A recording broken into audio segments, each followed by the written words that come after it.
Hi hello friends welcome to our new blog. तो friends आज आम जाऊँ शिवलिंग देखवा लगी तो आमर पड़ाती उभाईछन तो फिलहाल हम चली चली जाऊँ बेसी दूरी ना 100 मीटर 500 मीटर तो जाऊँ पूरा बहुत लोग देखी आसते आम भी जाऊँ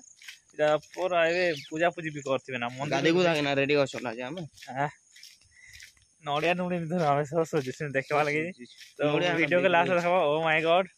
इधर अधा दूर चली चली आसीगलु इटा आमर ए जे पहुँची गल ना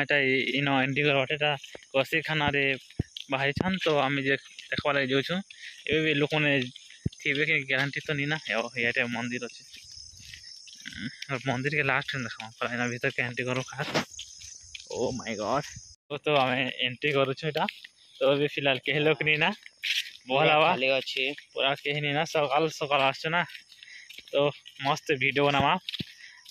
फास्ट टाइम तो बना नहीं पारती मस्त ना देखा टे यहाँ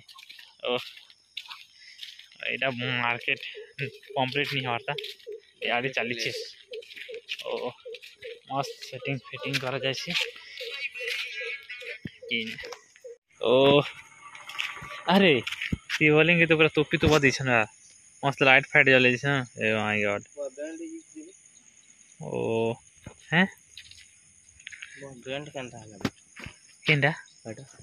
गछ बैंड बहुत सारा फूल फूला दिखना पूरा टोपी तो दिसन ओ माय गॉड हर हर महादेव इला पहुंची गलो तो क्या देख हर महादेव बहुत सारा फूल फूला दिखना पूरा भर्ती पूरा दीपा देना तो कहीं लोग भी नहीं ना तो आके टिके मंदिर टिके देखा और जीवा मंदिर भी अच्छे मस्त है न तो इन देखवा लगे देखवा लगे चाहो बोले आसीज तो मंदिर सीन टिके देखा दूँ ओ माय गॉड ओटा शिव भगवान मंदिर मंदिर बंद पाखे अच्छे मस्त सीनेरी अच्छे टिके देखा दूँ आउ जिमा ओ मंदिर तो पूरा बंद अच्छे या कहीं भी नहीं आवार मो सकाल सकाल ओ किसी ना ना देख बंद उठे अच्छे यहाँ मस्त घर बने अच्छे इन भी शनि मंदिर अच्छे तो चैनल के लाइक सब्सक्राइब करो ओ माय गॉड।